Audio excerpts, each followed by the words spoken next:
over. And most importantly, no touching or feeding the animals. It's actually against the law to touch exotic animals here in New Jersey. New Jersey is a no-touch state. Now, we encourage you to take as many pictures as you want. Please hold on tight to phones and cameras. Try not to drop them off the truck. Also, we encourage you to drink your beverages and stay hydrated. That's totally fine. Just don't eat any snacks. If you have food on you, just keep it put away. On your left, right here, we have the American bison, the largest land animals in North America. They can get up to 2,400 pounds and stand about 6 feet tall at the shoulders. Notice all the little bison calves. There are a number of baby bison that have been born recently. They're actually orange when they're born, and then as they get older, they turn brown like the adults. They start turning brown at around 2 months. Birds, the red muzzles, that'll be that bone that sticks up in the middle of the chicken or turkey breast. And they don't have large flight muscles. Includes the ostrich, the emu, cassowary, and the rhea. And rheas are native to South America, where they're found on the plains and grasslands of Argentina and southern Brazil. And now, on your left, having their own little pool party, this is the Roosevelt elk. Really big, wide head. The female's heads tend to be more narrow, kind of like that, shape of the males. Their heads are really big. South America and South Africa. They were introduced to those areas by European settlers.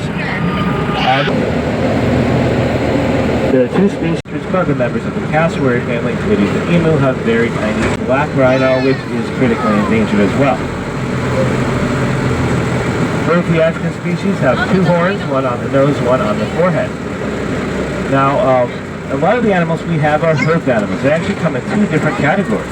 The hoofed animals that have, and then the ones with an even number of hooves. The even hoofed animals include the deer family, cattle family, all of the antelope, and the giraffes, and the rhinoceros, which has 3 hooves on each foot. That puts them in the same group as the horses. Rhinoceroses actually have a very similar anatomy to the horses. And over here on your left, we have the largest land animal. It has all different kinds of plants, including leaves from up in the trees and grasses. They will often pull up whole trees by the roots and eat the leaves and roots of those trees. We live in forests and savannas.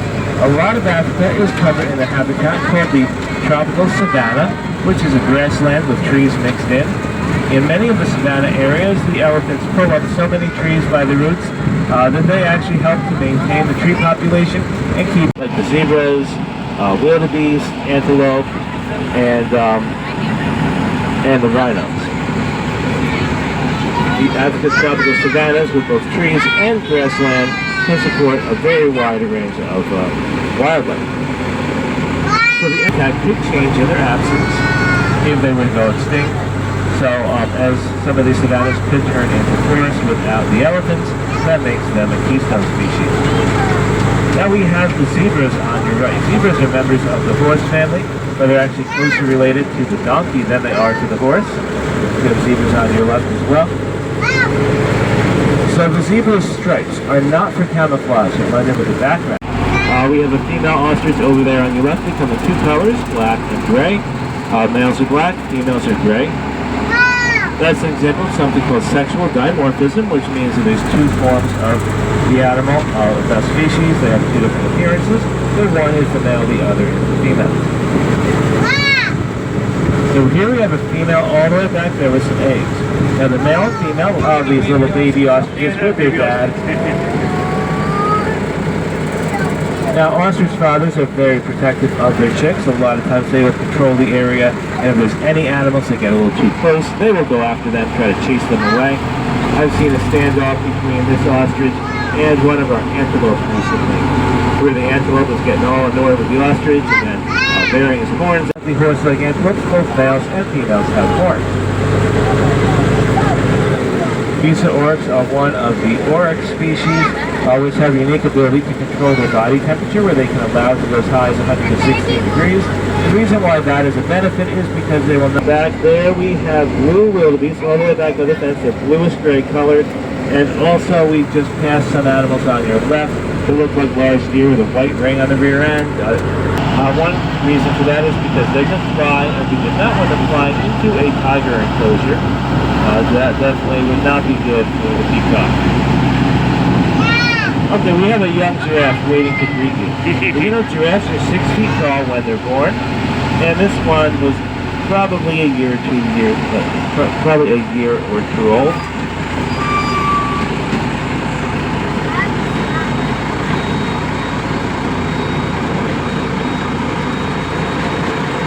Now take a look at the giraffe. Look at the feet. They have the 2 hooves in each foot, just like the cattle, the deer, and the water buffalo. Also, on top of the head, they have some headgear. It's not exactly the same as horns and antlers, but a little bit different.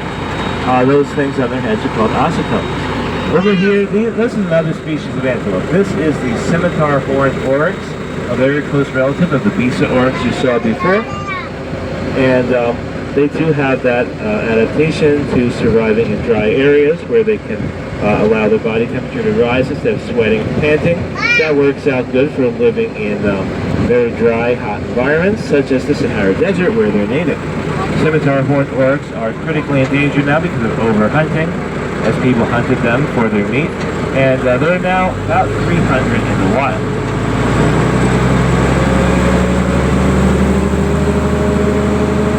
Okay, we have some more giraffes on your left. Now the giraffe is built for height. They have an advantage over all of the other animals in the savanna in that they can reach leaves from very high up in the trees that no other animals can reach. So they have their very own food source, mostly the leaves of the acacia tree, which are very common in Africa's tropical savannas. Unfortunately, the giraffe is undergoing what is called a silent extinction event, which means their numbers have been dropping very slowly over several decades. And it turns out the numbers are dropping a little quicker than was previously thought, as their numbers have just recently dropped below 10,000. And because of that decline, they have recently been put on the endangered species list.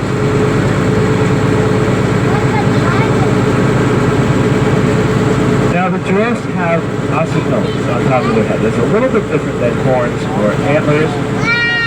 Ossicles are made out of bone, and also special safari tours and admission to Great Adventure and Hurricane Harbor for each day of your stay.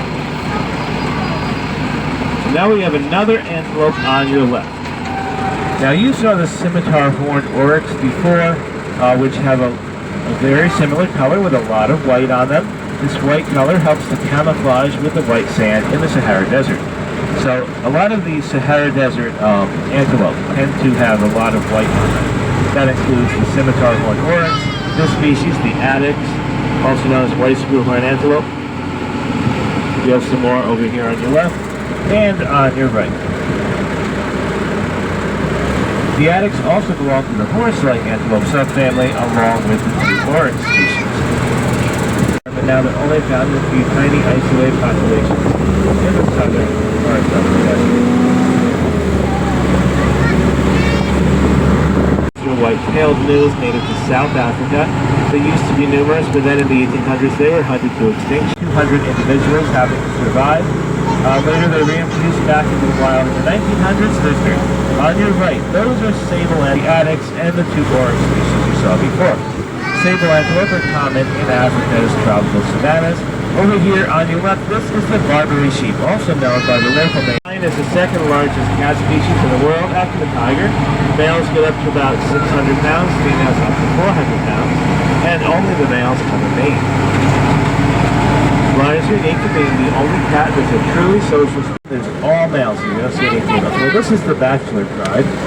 Basically, these males are the sons of the alpha male from this pride over here. So, they're all... Okay, over here on your right, see if you can spot the little babies. We have 2 bear cubs. Okay, looks like they're taking a nap. They're snuggling with their mom by that tree. Bear cubs are usually born in the spring, usually early spring, like March. Some places where they hibernate for a long time because of very harsh winters.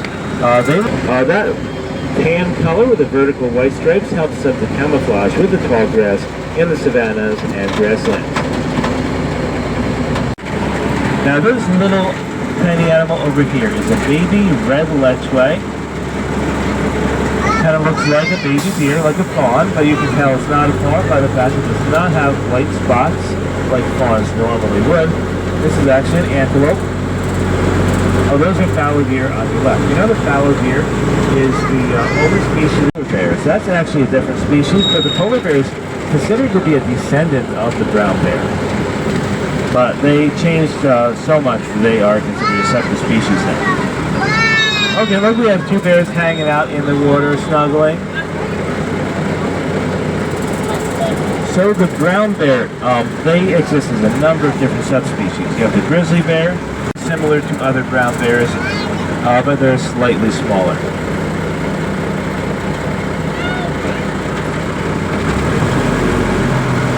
Now, the brown bear is much more aggressive and dangerous in European countries, so this subspecies is not endangered or threatened, but they are considered to be critically endangered in Italy and Spain, which are the only Western European countries that still have bears. Then they climb into the pouch and attach to a special nipple and 10 feet high. They are herbivores, so a lot of times you would see them grazing. When they're grazing, they will be walking slowly on all fives, using their tail as a fifth leg. I think you guys just saw them doing that a moment ago.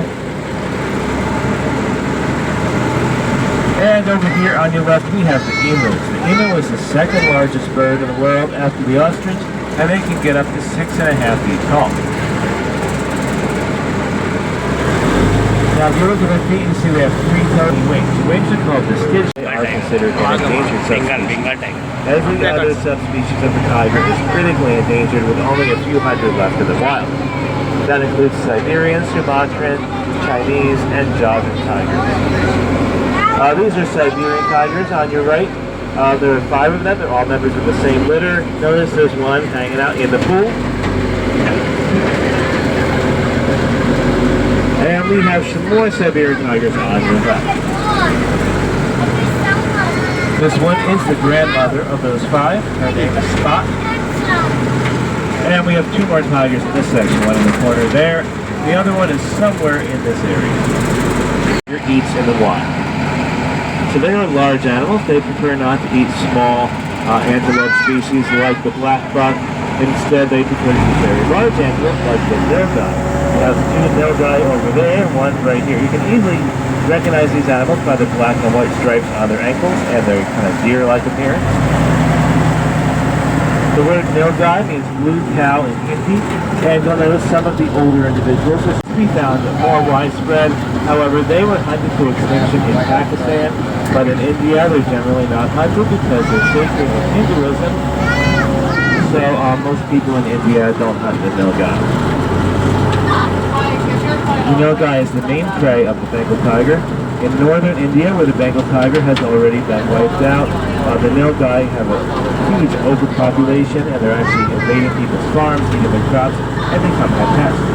That shows you that the tiger is a keystone species, an animal that their environment would change in their absence if they were to go extinct, as there's way too many nilgai in the absence of the Bengal tiger. All of the little antelope on your left, those are all black buck. Black buck are named for the color of fully mature males, but this is a female herd, so they're all the color of the females, which is a light tan color. There are few young males in this group that are still with their mothers. You can tell the males and females apart very easily by their horns. Only the males have horns. You can tell they're really young males because their horns are very small.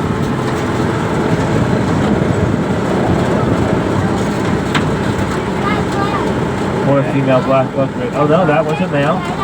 Look, he's really little. He's got tiny horns. And we have some tiny baby black buck here. Now, black buck are a really small, fast antelope. They're always under 100 pounds, and they can run about 50 miles an hour. Black buck used to be found outside of India, but they too were hunted to extinction in Pakistan, but they're not hunted in India because they also are sacred in Hinduism. They're actually associated with the god Krishna. Alright, who wants to see some monkeys today? On your left we have baboon village. The baboon is a type of monkey that's only found in Africa. There are a number of different species that can be anywhere from 30 pounds up to 80 pounds. We have the olive baboon, which is about 50 pounds. Named for the olive brown color of the furs both males and females have. Now, all the different apes by the fact that they have a tail. Any guesses? What are these animals on your right? Do you have any guesses? What's that? Huh? Actually, they are yaks. The Tibetan yak is native to Tibet, and they live high up in the Himalayan mountains. They come from a very high altitude, have a unique adaptation where their heart and lungs are larger than normal, resulting in or allowing them to extract